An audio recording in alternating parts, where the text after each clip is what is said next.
Just as you're about to address the lizard, the Red Prince bars you with an outstretched arm. This man is a dreamer. As you know, I need a word with him. You may wait here while I speak. Permission indeed. He bids the dreamer stand up and pay attention, which he does in a groveling and awkward manner. The dreamer then chews and swallows a handful of Divinity leaves before slipping into a trance-like state. He falls asleep. To your surprise, the Red Prince lies down and follows suit. After about half an hour, they wake up and begin to discuss what they saw in their dreams. The Red Prince pinches the bridge of his nose in apparent irritation before turning his back on the jabbering dreamer.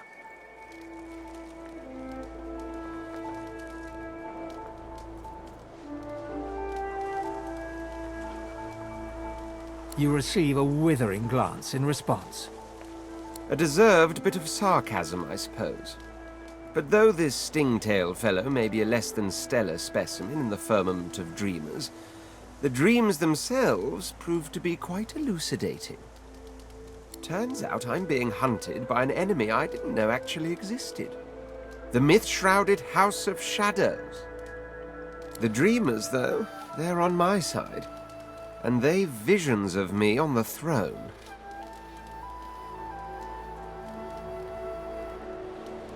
Of course it is. I was born with the promise of an empire, and that promise will be kept.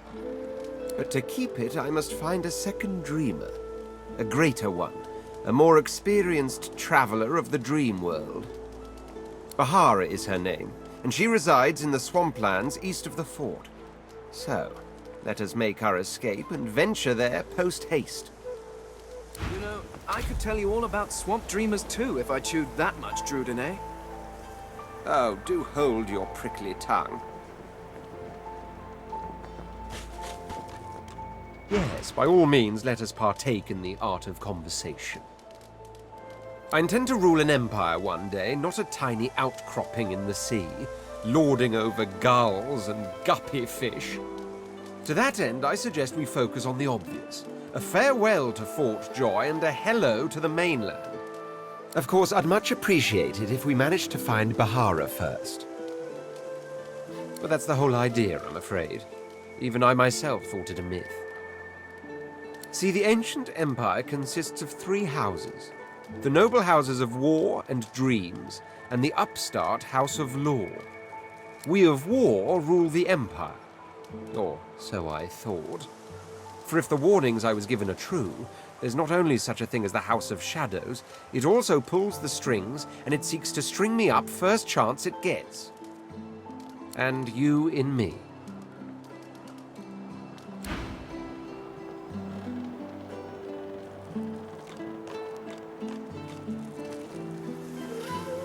As you're about to approach the lizard, Sebille cups your chin between thumb and index finger, then guides your eyes to hers. Listen, I need to have a chat with this here morsel of flesh. He has wronged me once, but may just do right by me this time. To your surprise, Sebille proceeds to throttle the unsuspecting lizard with one hand as she drives the tip of her needle into his lower belly with the other. Then the questions commence. You hear him yelp about the master, lone wolves, and a man called Griff. Then, quite suddenly, there's blood everywhere as Stingtail falls to the ground, face first into his own intestines. Sebille heaves a sigh of satisfaction, and as she wipes her needle clean, shoots you a cursory look. Chat's over. Demon elf, how dare you strike down a dreamer? Such is my prerogative, Prince. And doubly so, my pleasure. Something on your mind?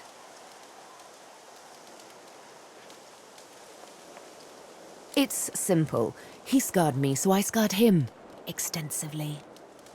She defies you with devilishly innocent eyes. Can you blame me?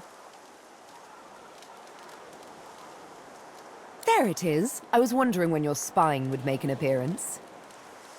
Anyway, what's dead is done, so let's move on, shall we? Despite my high hopes, this scar disfigures me still.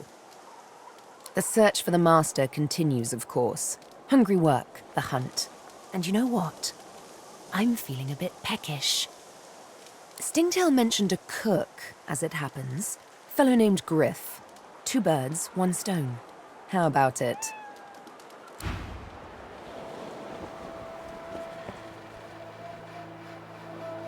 The sun shines bright upon this island, but its hidden heart is dark. Escape. Once I've talked to Griff.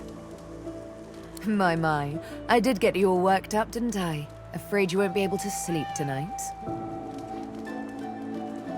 She pulls her hand away, quickly and violently, as if bitten by a snake.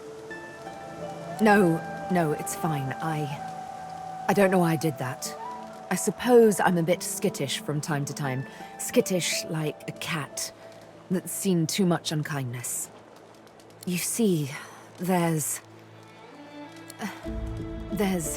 triplets in my mind. The woman I am, the woman I must be, the woman I long to be. Like all sisters, they do tend to be at odds with one another. From time to precious time.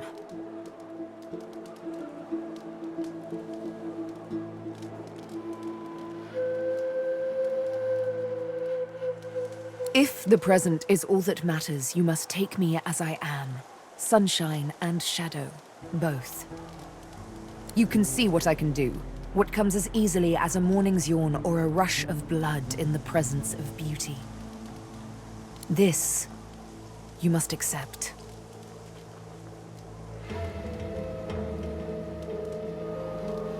Thank you. How romantic a concession, to let a woman kill when she so pleases.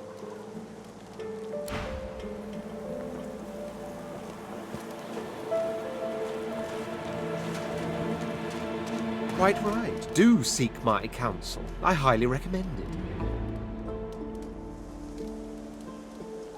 Bah!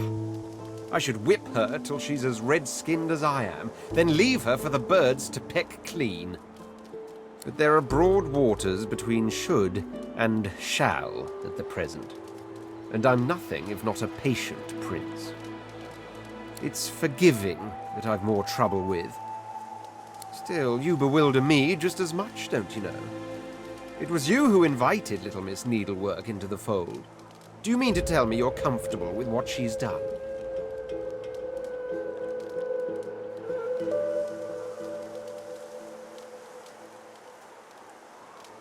You understand her, do you? You understand that she murders a man because he did like he was bid to by a master, by a higher force than he. Don't let all that understanding of yours trump your comfort. She's dangerous. You've seen it.